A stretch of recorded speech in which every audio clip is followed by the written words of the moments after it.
Hi everyone. I'm Sarah Martin, Partner Loan Network Manager here at ArtBridges. Thanks so much for joining us.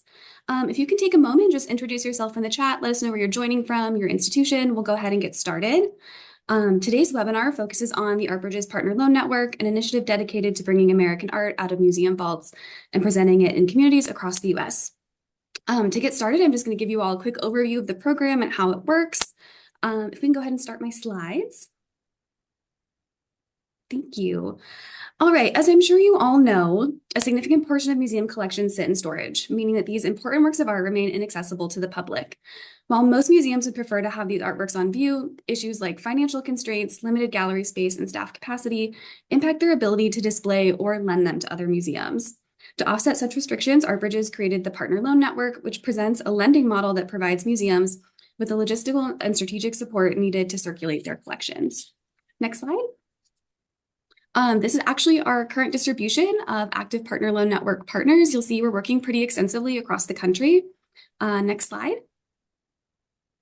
All right, so how it works. ArtBridges partners with lending institutions to select artworks from their collections and group them into small sets that we like to call groupings and make them available for loan for museums across the country at no cost.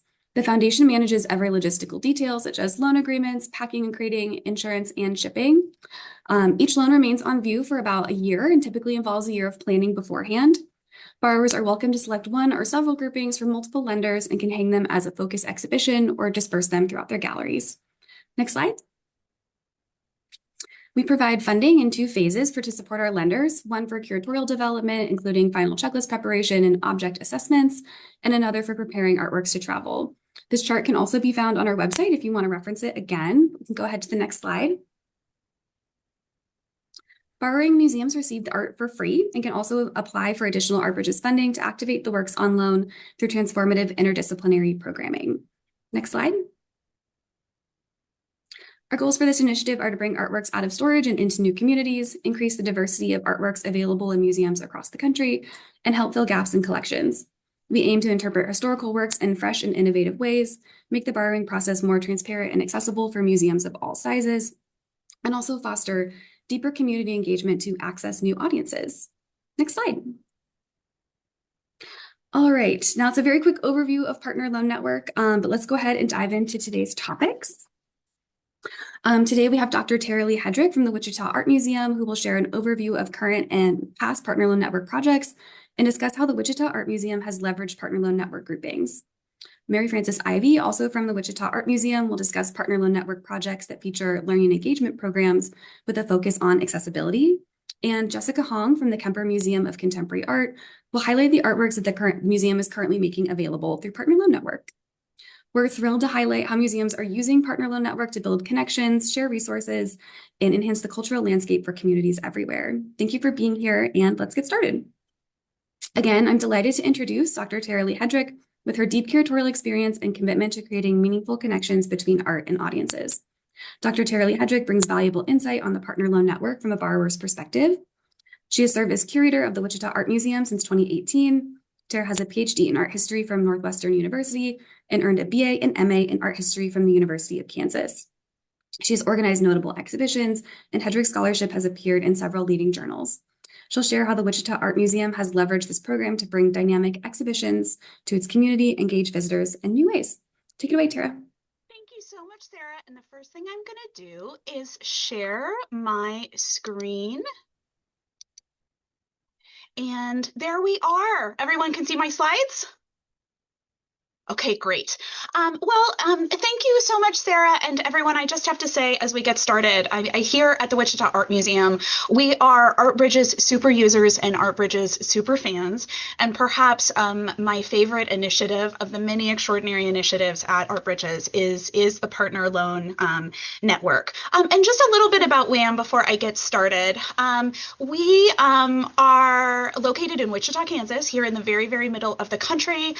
We have a collection of about 11,000 objects. We were founded in 1935. And something that makes Art Bridges so special and so appealing to us is that the Wichita Art Museum, it's not in our name, but we are exclusively dedicated to American art and have been exclusively dedicated to American art since our founding in 1935. And so Art Bridges' mission to get American art, in front of people, allow viewers to experience American art, to bring to life older art movements, to bring contemporary American art to people. That's what we at WAM do too. So again, super users and super fans of Art Bridges, and I'm going to try to not be too effusive in this conversation, but if you are lenders to the Partner Loan Network, thank you. The Partner Loan Network is really transforming what we are able to do, and if you are not yet a super user of the Partner Loan Network, you absolutely should be. One final thing that I want to say again that's so great about the Partner Loan Network. About 3 years ago now, the Wichita Art Museum went to free admission all the hours that were open every day of the year. We sometimes have one featured ticketed exhibition, but our permanent collection and any Partner Loan Network show that we do, smaller loan exhibitions, those are all free to the public. So again, to have these Partner Loan Network works to show to free to the people of Wichita, to the people of our region. I could just not say enough. I think like so many of us who are borrowing works from the PLN, so much is offered here. In so many ways, we've been able to fill gaps, and that's the first show I'll talk about, is a show that really has helped fill gaps in our collection. We've also looked to Partner Loan Network shows, though, to augment areas of collection strength, to bring art movements and artists who are already important to Wichita, to our visitors, to our region, and let a PLN kind of breathe new life into work that we already have, that people might feel like, well, we've seen it, we don't need to see it again, through both showing that new work, again, in many cases by the same artists and the same movements, and our ability to program it. But again, whatever it is we're doing too, you'll see here the first exhibition that I want to highlight, the first grouping came from the Whitney Museum of American Art. A lot of Wichitans are not frequently making it to New York City. A lot of people in our regions are not frequently making it to the Whitney Museum of American Art. So to bring work from the very best American art museums in the country to Wichita could not be more of a thrill and more of an honor and more of a delight for the WAM staff. This pop grouping from the Whitney was the first PLN that WAM did. We opened this in the summer of 2023. Here you can see one of our smaller galleries filled with these incredible works of art. Robert Indiana there, yes, fabulous homage to Figure 5 in Gold, Tom Wesselman, Klaus Oldenburg, and everybody loves pop.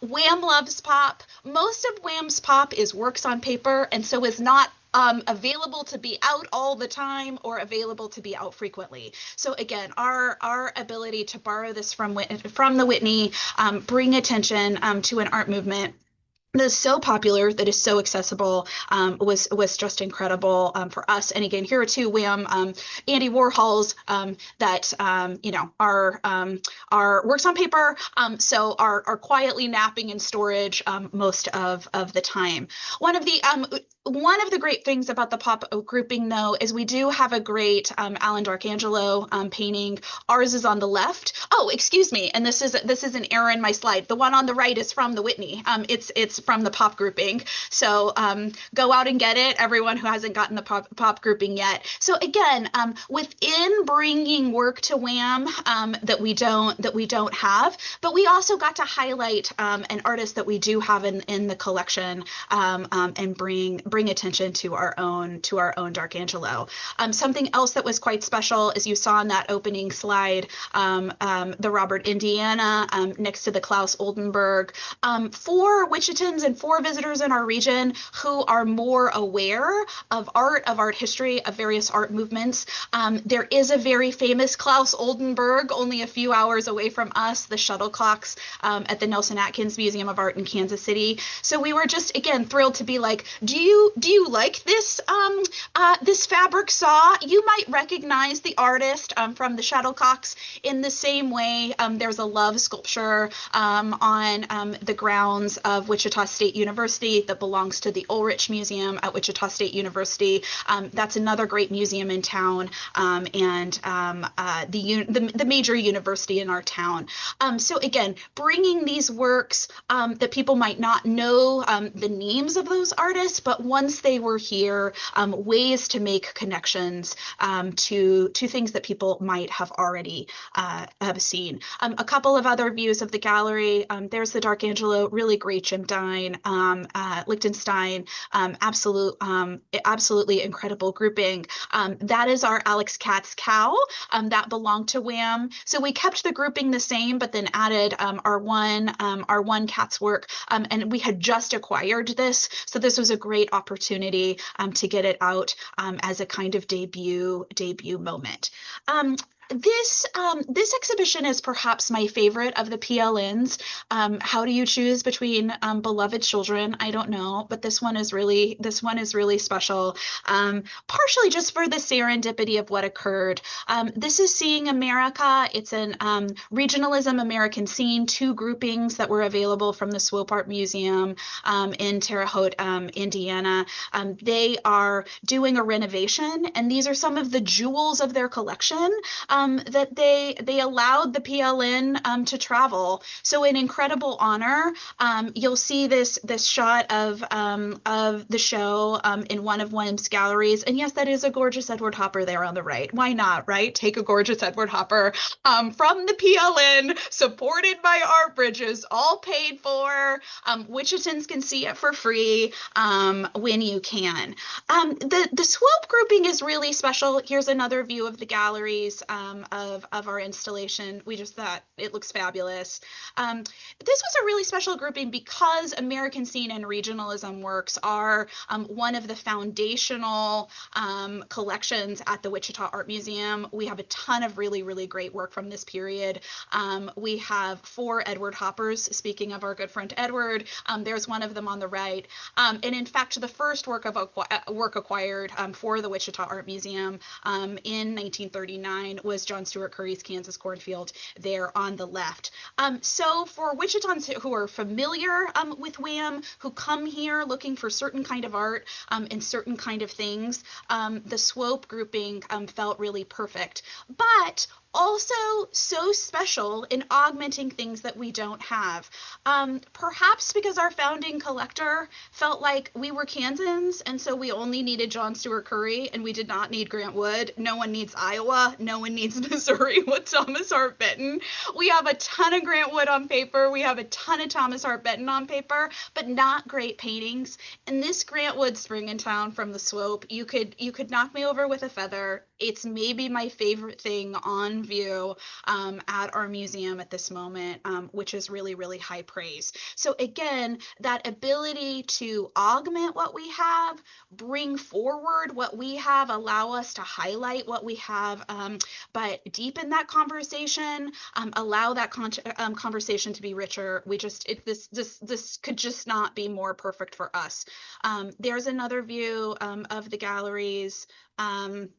Here's another view. Again, I'm so proud of the way that it looks, so proud of the response that we've had for it. One other thing I should say about the Swope, which is a really, I think special thing about the groupings, which, you know, are put together by the curators and by the staff at the lending institution, at the home institution, is that the borrowing curators have the opportunity to do with it what they want, right? We can have we can make the exhibitions our own. But in a lot of ways, you're getting exposed maybe to a couple of works of art you might otherwise not have known or otherwise not have known well. And the Swope's Southern Gothic-y kind of regionalism that we don't really have at Wham. It's very Flannery O'Connor. It's very Faulkner. It's very, haunted landscapes. I had never been exposed to the work of John McCready. I knew John Rogers Cox, but not well. This John Rogers Cox White Cloud is perhaps it's just fascinating. And so again, the opportunity, even as a curator, to gain some exposure, to learn through these groupings has just been really special. A couple of other things that we've been able to do with the Swope loan, and this is just a tiny little taste of what Mary Frances is going to talk about, is that because we do have great hoppers in the collection, but because there is an extra new one in the building right now, it was a great opportunity to invite Ken Conity from the Whitney. She's going to come speak about the hoppers. She organized the Hopper in New York show just a couple of years ago. And truly, we kind of renewed and sparked a really great relationship with the Whitney when they were here installing the pop art grouping. Last time our staff was in New York, we went to the Whitney. We met with their registrar because we'd become good friends. We had an opportunity to meet Kim and hang out with her a little bit. So again, these connections that are being forged, I think not just for bringing the art to our communities, but allowing new friendships and new relationships to develop across museums has been a really, really great thing. Another special thing about the Swope that I had just not realized until we started working on the PLN, and I should know more about the history of my institution, is that the Swope and Wham have a lot of crossover. Many years ago in the 70s, a Swope director left and became a Wham director. The Swope's most recent director, Brian Wisenhunt, he's now the director of the Gilcrease and Tulsa, was in the late 90s, early 2000s, Wham's curator of education. And so we actually also have Brian on tap to come and give a talk to us about the connections between Wham's collection and the Swope collection, and explore that history. So just serendipitous, right? We just saw the work, we wanted the loan, and again has let these connections flourish. Checking my time. I'm still doing okay. It's 1:17. Another PLN that is currently up. So I'm not lying. Both Swope and Framed in Friendship are up. We really are super users and super fans. This is an exhibition called Framed in Friendship. It's a grouping that we borrowed from the Pennsylvania Academy of the Fine Arts. And this has just been spectacular. This grouping is portraits of women by women artists. And in many cases, the women in this show are connected to each other through school, through artist network, romantic partnerships, familial connections. And so to bring this story to life has been really incredible for us. Another very special thing that's happened with Framed in Friendship is that we've had such a positive response to this from several members of our board and our collections committee. They've asked us to look into acquiring some of these women for our own collection. This is not an area of collection strength at all. We have one great work by a woman artist. Her name is Mary Cassatt. You might have heard of her. And this is really, Our Mother and Child by Mary Cassatt, again, is one of the jewels of our collection. But other than this Cassatt, we have almost no late 19th, early 20th century portraits by women. And so again, the response we've had to this, and also just feeling like this is an area of the being inspired by this grouping to acquire has been really special. And here you can see more shots of this of this exhibition as it is installed. this fabulous kind of it's brighter in this image than it is in real life, but there is this sort of gorgeous sunset color that's obviously been taken from this orange that's in several of the paintings. One of the things that we've also really appreciated about the Partner Loan Network, that as we've started to use it and started to use it more frequently, is to really lean into the ways that we can use the Partner Loan Works long period. Often it's a year. We're actually keeping the swope work for 2 years. And, and that of course allows you to program.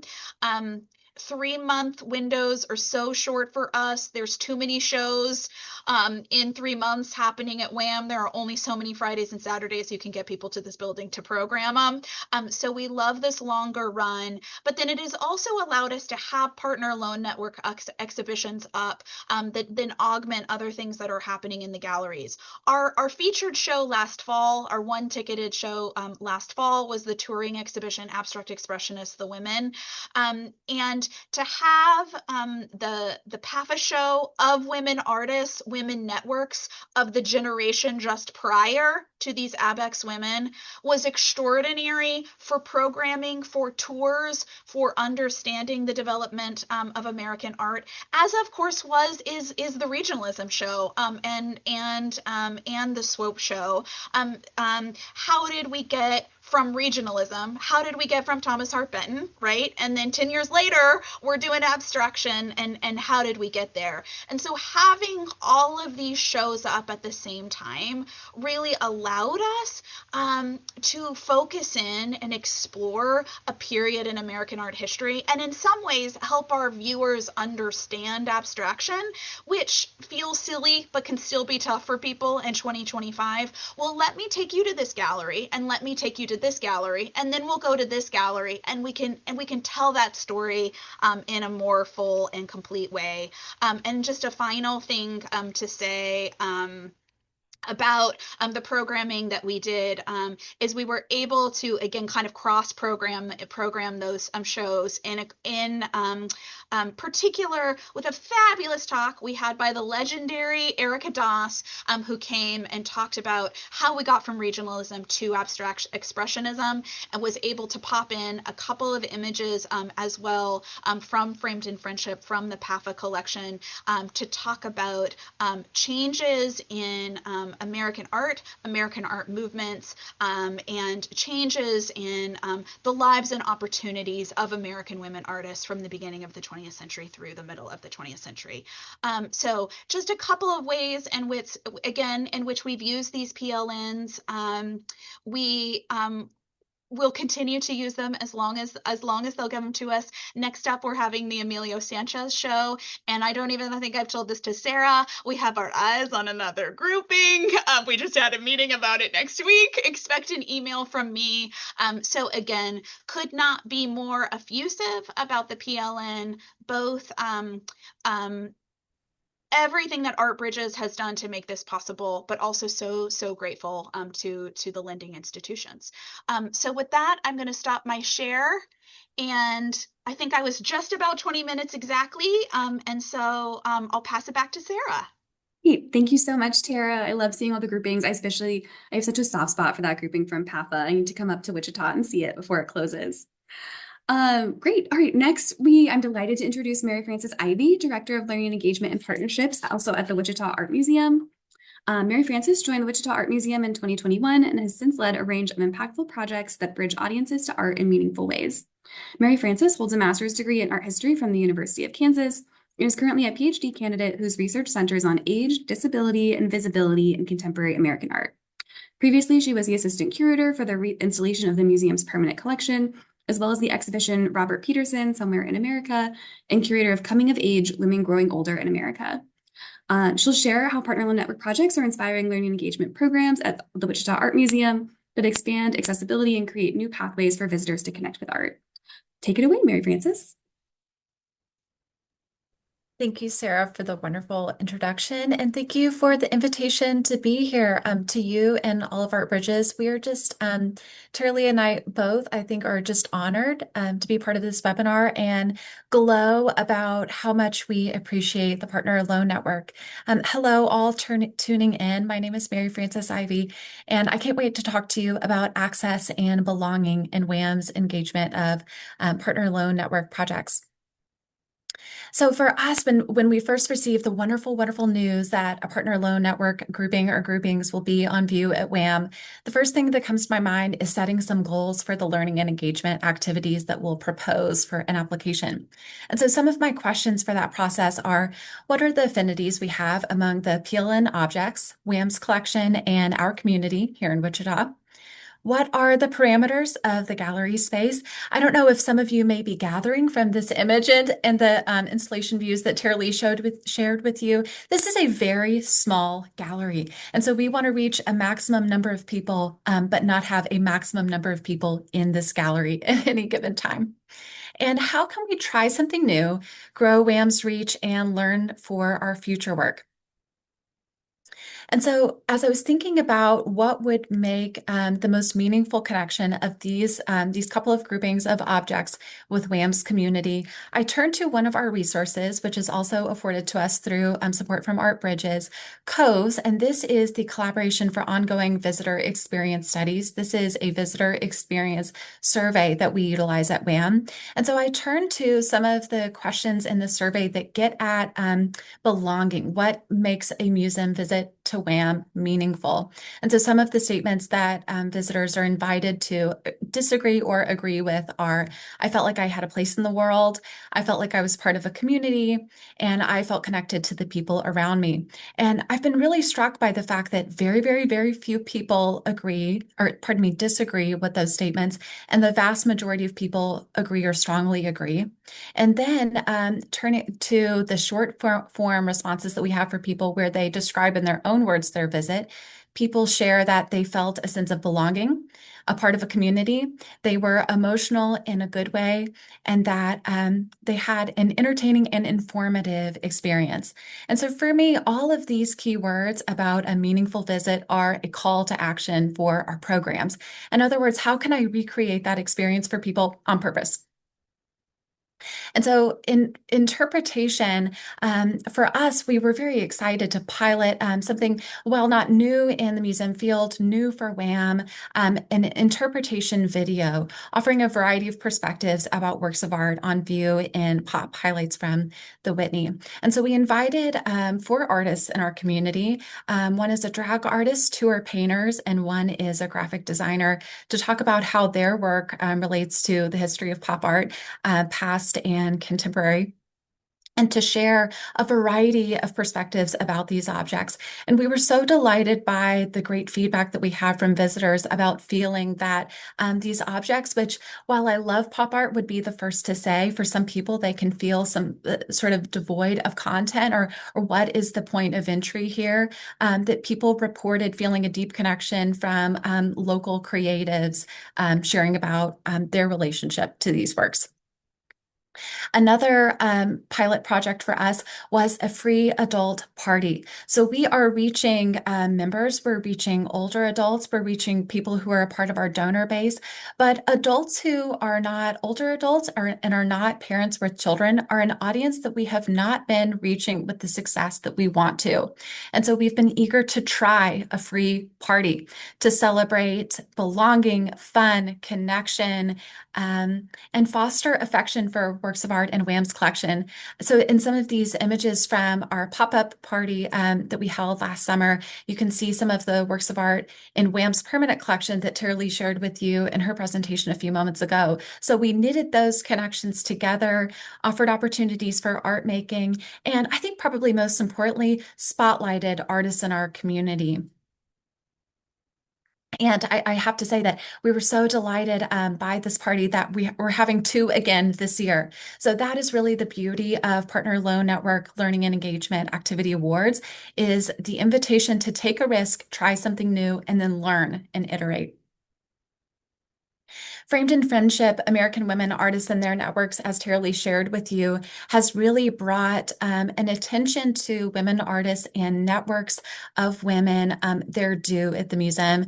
And so those themes have been something that have been really crucial for me to activate in programming. And so when we first received information about about these groupings, I think this would be a really meaningful group of works to connect with teens. With Gen Z, that is an audience where we have outside of school tours, where we're not seeing the success that we know that we can have. And so thinking about how to bring teens to WAM for opportunities to connect, to have joy and belong, and also opportunities. The chance to see themselves in works of art, in creative careers, and connect with artists in our community. And so for engaging Framed in Friendship, we're piloting 2 teen workshops this spring. We'll have Creative Futures Lab, Tools for Rising Professionals in the Arts, which we're presenting with our very dear partner, Harvester Arts, which is an artist services organization here in town, as well as fashion designer and educator Nina Winter here in Wichita, who's leading with us a workshop called So You, Finding Self-Expression in Fashion. And so we're so excited to bring teens into the building and really grow that audience and encourage young people to see WAM as a free, fun, safe, joyful place to connect and belong. And of course, belonging is not possible without access, which leads me to Seeing America paintings from the Swope Art Museum. And for all of the reasons that Turley described to you, that these works of art are so resonant and so meaningfully presented alongside WAM's area of greatest collection strength, American scene painting and regionalism, this has been a perfect opportunity for us to really try some things with physical access and learn what works, what doesn't, and how we can improve. And so to learn about who we're missing, who are we not reaching at WAM, again, I turn to Coves. And so part of that survey tells us about our visitors who volunteer to disclose that they have a permanent or temporary disability. So we know that 14% of people who were surveyed shared that they do have a permanent or temporary disability. And of that 14%, 8 disclosed that it was a vision-related disability. So that's about 1% of the visitors we surveyed, whereas Wichita, and this is a pretty conservative number actually. Wichita has 3% of people who are blind or low vision, according to our most recent survey. And so that was very clear to me. There's so much more that we can do to be reaching, as a museum of visual art, to be reaching people who are low vision and blind. And so to champion access, we have been working with 2 key partners, at least a couple partners, on tactile aids, audio guides, and in-gallery programming to really privilege the visitor experience of people who are blind or have low vision. And so our core partner for these projects is Envision. And this is an organization with a national reach that just so happens to be based in Wichita. They are a research, education, and services organization for people who are blind or have low vision. And this is one example, one artist example among many who we will be working with, Lindsay Lyon Lord, who is a fiber artist in our region, who happens to be low vision. And so this is an opportunity for us to be thinking about, while the Partner Loan Network projects are temporary, how can our impacts be lasting? How can we deepen our community partnerships with with stakeholders like Envision and artists in our community, and earn visitors trust and curiosity to stay with us long after this exhibition closes? So some of the affordances and offerings that we are presenting alongside Seeing America are in-gallery tactile aids and so-called soundscapes. And the goal of these affordances is to make the experience of Seeing America as sensorially rich as possible. That rather than having kind of light translation of what images and compositions look like, that we want for visitors who are blind and low vision to have the same experience of beholding, of taking in, of immersion that those who are sighted have in this and other exhibitions. And so, for example, these are a few key works that we've pulled out to really engage with the aids. this hopper wood and marsh down at the bottom of the screen. So, what are the sounds of this hopper painting of cars rushing by on the street, wind moving through the trees, in this Grant Wood painting, that digging of the shovel, that metal hitting the soil, and in this gritty, inky, oily marsh painting that I know Tara and I love so much, um, the sound of that steam engine moving through the air. Programming and transportation is a huge part of this work for people of all ages, early learners, teens, adults, and people with intellectual and developmental disabilities. And alongside all of this, wayfinding, learning how can we make wayfinding as accessible as possible so that people can have, we're eager to support a visit to WAM through transportation, but what we really want to know is how to offer as independent as possible an experience for our visitors who are blind and have low vision. And so I have been influenced by any number of resources about access and belonging. Here's just a highlight of works that have been really influential for me that I wonder if some of you at home might enjoy. But I want to say thank you so much to Art Bridges and all of you tuning in, and that I would love to learn from you. So please feel free to send me an email. Thank you. Wonderful. Thank you so much, Mary Frances Ivy. Again, if anyone has questions while we're going through these presentations, feel free to add them to the chat and we'll get to them at the end.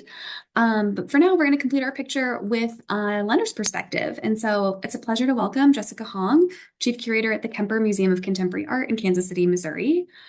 Previously, she served as Senior Curator of Modern and Contemporary Art at the Toledo Museum of Art and was the inaugural Associate Curator of Global Contemporary Art at the Dartmouth Hood Museum following their major expansion. Jessica has held positions at institutions like ICA Boston, Harvard Art Museums, Sculpture Center, Independent Curators International, and the Whitney Museum of American Art. She also currently serves on the board of Charlotte Street in Kansas City. A respected voice in the field, she's a frequent juror, critic, and advisor for national fellowships and prizes. She'll be sharing highlights of the artworks the Kemper is currently making available through Partner Loan Network and how this initiative is helping them extend the reach of their collection. Take it away, Jessica. All right, thank you so much for that very kind introduction. It's so wonderful to see so many colleagues here, so many institutions. Uh-oh, and I'm hoping that you all can see my screen. Start from the beginning. Can everybody see that? All right, I hope. All right, great, great. Well, we are truly honored to partner with Art Bridges through the Partner Loan Network. Programs like these are essential. I mean, frankly, they're very few and far between, as they allow institutions to share collections broadly and ensure audiences across the country and beyond experience the depth and range of American art. So we're truly, truly grateful for that support. And I'm also delighted to be on this panel with my neighbors. It's really incredible to see the robust, dynamic, and inspiring activations that you've all had through this program. So really seeing the possibilities, at least through virtually, has been really incredible too. But my name is Jessica Hong, and I'm the Chief Curator again at the Kemper Museum of Contemporary Art in Kansas City. If you haven't been, please come. We'd love to welcome you. It's actually the first contemporary art museum in the state, established in 1994. But before diving into the loans we have available, which I'm really excited to share, I wanted to briefly introduce the museum and our context. The Kemper Museum sits in the heart of Kansas City's vibrant arts district, meaningfully connected through actually a very recent city initiative called the Artery.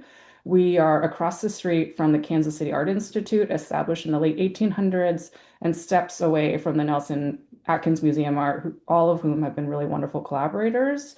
Each of us has a distinct mission, and together we contribute to a rich cultural ecosystem. And while we are known for dynamic temporary exhibitions and site-responsive artist commissions, recently we opened a solo presentation of all new works by Raven Halfmoon in the fall. In January, really, I was actually just a few weeks ago, we opened Idris Soto's Atrium Commission. And some are surprised to learn then that we actually have a collection. And for a contemporary art institution, a collection with surprising strengths. Our holdings include approximately 1,500 works with particular depth in 20th century American modernism. Many of the works entered the museum as gifts, especially from the Kemper family and supporters at the early stages of our existence. R. Crosby and B.B. Kemper, the founders of the museum, gifted nearly 100 works. You're seeing just a smattering of them establishing the collection. And when they began collecting many, many decades ago, many of these artists were considered contemporary and among the leading figures in American art, and continued to be. So as a result, we are stewards of remarkable works by artists such as Grace Hardigan, Helen Frankenthaler, Alice Neel, Roy Lichtenstein, Joseph Albers, whose screen print that you see on the top left was actually the first ever work accessioned into the collection, which is always a fun little anecdote.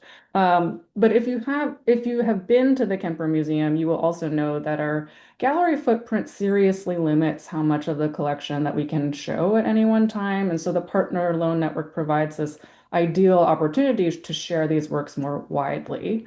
So we are offering 18 works total that are divided into 6 thematic groupings. Landforms explores how artists reinterpret the natural world beyond straightforward representation through material, perspective, symbolism. Jamie Wyeth's Bones of a Whale presents an enigmatic landscape where human presence, animal remains, and terrain converge, inviting conversations around decay, memory, time. It, interestingly, formally echoes Deborah Butterfield's reclining horse sculpture composed of cast driftwood and bronze, that almost resembles the whale bones in Wyeth's painting, opening discussions about material transformation, the tension between fragility and permanence. And David Hockney's California mountain scene, painted along Stunt Road near Santa Monica, California, represents a specific place, yet demonstrates the continual reinvention of landscape through color and compositional experimentation. And together, these works can create opportunities to examine nature as physical and psychological space. The next is urban grids, looking at how artists map lived experience onto the city using structural motifs. You can see the windows, brick walls, skylines, as well as symbolic grids. Michelangelo Lovelace's painting confronts gun violence directly, layering text, architecture, and imagery into a dense city tableau, with the brick wall functioning both as surface and structure, while windows become portals, barriers, or even metaphors for confinement. And interestingly, also looking through a window's Lois Dodd's and her sustained view from her Manhattan window here of a men's shelter offers a quieter but still powerful meditation on the urban grid. Roberto Gil de Montes's merges city imagery with Mexican and Aztec iconography, exploring identity and cultural memory within an urban environment. And there's some cityscape scenes that you can't see in this image. And together, these works demonstrate how artists reimagine the city from their distinct vantage points.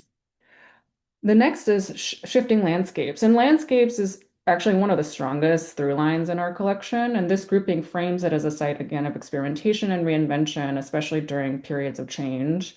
Dave Nichols' rural scenes, this created during the Great Depression, evokes the embedded histories of land and labor. Rockwell Kent's winter panorama of the Adirondacks during the World War II era reflects his fascination with remote wilderness and the spiritual resonance of nature. Blanche Lazelle's Cubist inflected composition demonstrates European modernist influence on American artists, translating landscape into geometric abstraction. And seen together, these works reveal landscape not as a static site or genre, but as evolving, responsive to cultural and geopolitical, as well as stylistic shifts. The next grouping, American women artists, foregrounds how women shaped American modernism across portraiture, figuration, and abstraction. Elaine de Kooning's portrait of Fairfield Porter highlights artistic dialogue within the ABEX era. Known for her portraits, she carved out a distinct position within the movement, often dominated by men. Sally Michelle Avery developed a bold visual language of simplified yet dynamic forms, and expanding in scale later in her career, as seen with this reclining nude. Alice Weber's luminous biomorphic abstractions demonstrate a restrained yet radiant approach to color, offering another dimension of abstract expressionism. With these works together, offering 3 distinct responses to abstract expressionism in particular, and broaden conversations about the movement. Another really critical through line across our collection is abstraction. And so this is abstraction after 1950, tracing decades of American painterly abstraction and highlighting how artists bridge modernist styles and movements. They also represent these artists later in their lives, returning to or refining their signature artistic vocabulary. John Marin, known primarily for watercolors, is represented here by an oil painting capturing the spirit rather than the literal appearance of a coastal scene, and known for his mid-century link to abstract expressionism.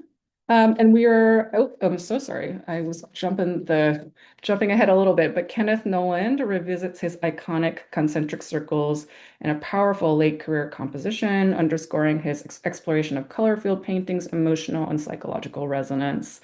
And Hans Hofmann, an influential theorist and teacher to some of the most important American modernists in the 20th century, exemplifies his push-pull approach to color and form, activating space through contrast and chromatic tension, and done later in his life. With this grouping emphasizing formal investigation, artistic legacy, and the continued evolution of abstraction throughout the 20th century.